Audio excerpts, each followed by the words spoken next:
हे हरि राम कृष्ण जगन्नाथ प्रेमानंद। शेर को थॉर की शक्ति मिल गई थी, लेकिन इसकी शक्ति कभी अगवाड़े से निकलती तो कभी पिछवाड़े से। लेकिन तभी उसका ध्यान उसी हिरण पर जाता है और वहीं पर अपनी शक्ति का इस्तेमाल कर रहा था। लेकिन हिरण को घंटा कुछ फर्क नहीं पड़ रहा था। मेरे को जाना पड़ेगा बाबू।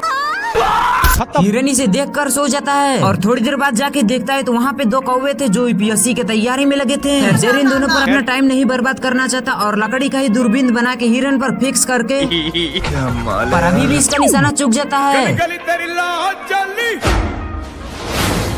थोड़ी देर बाद शेर हिरण को अपने निशाना पर लगा के अपनी स्टाइल मारता है,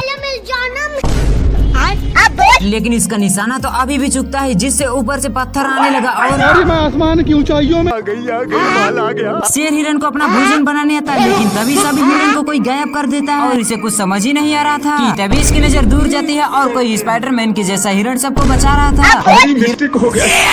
हिरण जैसे ही दहाड़ता वहाँ के सारे पक्षी जान बचाकर भागते हैं। इसको तो कुछ समझ ही नहीं आता और जैसे ही जानने की कोशिश करता तभी हिरण अपनी शक्ति दिखाता, जिससे सारा धरती हिलने लगा। शेर थोड़ी देर बाद बदला लेने आता, लेकिन तभी उसकी नजर एक कौवे पर जाती है जिसका ब्रेकअप हो गया था। हिरण अपने दोस्तों को बाहर जाने को कहता और फिर से शेर को अपना औकात दिखाने लगता, जिससे वो पेड़ पर चला जाता। फिर हिरण घास उगा के शेर को उसमें लपेट देता है। ये दुख का खत्म नहीं होता बे। शेर इधर उधर देखा तो हिरण था। छोड़ूंगा नहीं। शेर कितनी भी कोशिश करता पकड़ने की, लेकिन पकड़ नहीं पाता। और मैं आसमान की ऊंचाइयों में। शेर को बहुत गुस्सा आता, लेकिन ये कर भी क्या सकता है।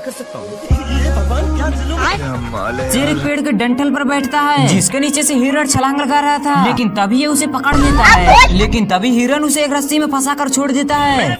लेकिन ये शेर तो अभी भी नहीं सुधरता है और लोमड़ी चोरी से आकर एक पूछड़ पीता, जिससे उसके अंदर हल्क की पावर आ जाती है और वो सांड तक को भी मार गिराता है। शेर उससे डर के एक पेड़ पर चढ़ता है, लेकिन लोमड़ी उस पेड़ को तो जड़ से ही उखाड़ देता है। लेकिन तभी वो शेर भी उस पोषण को चुपके से पी लेता है और उस लोमड़ी की पावर खत्म हो जाती है। फिर शेर भारी मिस्टेक हो गया सर। उसे खूब देता है और ले जाकर एक खाई में लटका देता है, लेकिन तभी उसकी पावर खत्म हो जाती है और वो भी उसके साथ ही खाई में गिर जाता है।